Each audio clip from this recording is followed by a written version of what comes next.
Привет! Власти в России придумали новые ограничения. С 1 мая они планируют фактически ввести штраф за использование VPN. Только называться это будет, конечно, не штрафом, а платой за превышение зарубежного мобильного трафика. То есть, по сути, это плата за VPN. Плата планируется за превышение 15 гигабайт зарубежного мобильного трафика в месяц. Также власти давят на российские интернет-сервисы, чтобы те не пускали пользователей, которые используют VPN. В общем, пока штраф как таковой не вводят, власти пока только обкатывают эту схему, пока смотрят, как это зайдет. Сегодня это называется не штрафом, а дополнительной платой за трафик, но завтра это уже будет полноценная административка, пока еще только административка. Я так думаю.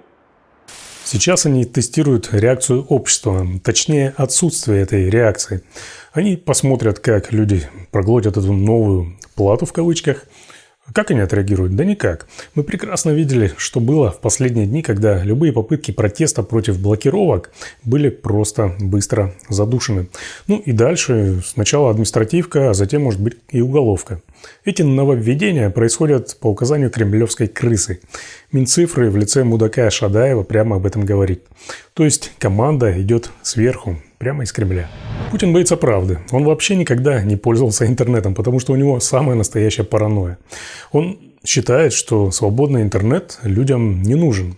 Он хочет загнать всю Россию в какую-то Северную Корею. И, кстати, в Северной Корее обычный народ живет без интернета, ну а сам Ким Чен Ын прекрасно им пользуется, попивая дорогой зарубежный коньяк. То же самое хотят устроить и в России. Простых людей загнать в стойло, в белые списки, в стерильную и лживую реальность. Ну а сами те, кто приближенные к фюреру, будут, наверное, спокойно пользоваться всем, чем захотят.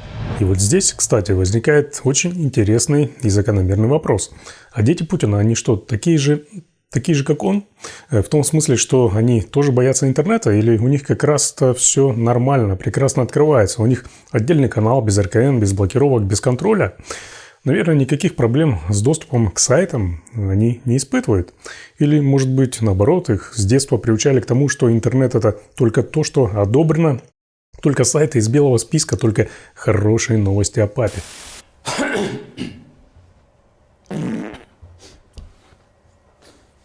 Такая альтернативная реальность, в которой все прекрасно, а страна не летит в ебеня.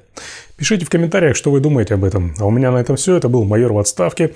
Ставьте лайк этому видео, делитесь им обязательно. И обязательно подписывайтесь на мои YouTube и Telegram каналы. Там много чего интересного и полезного. Всем удачи, всем пока, берегите себя.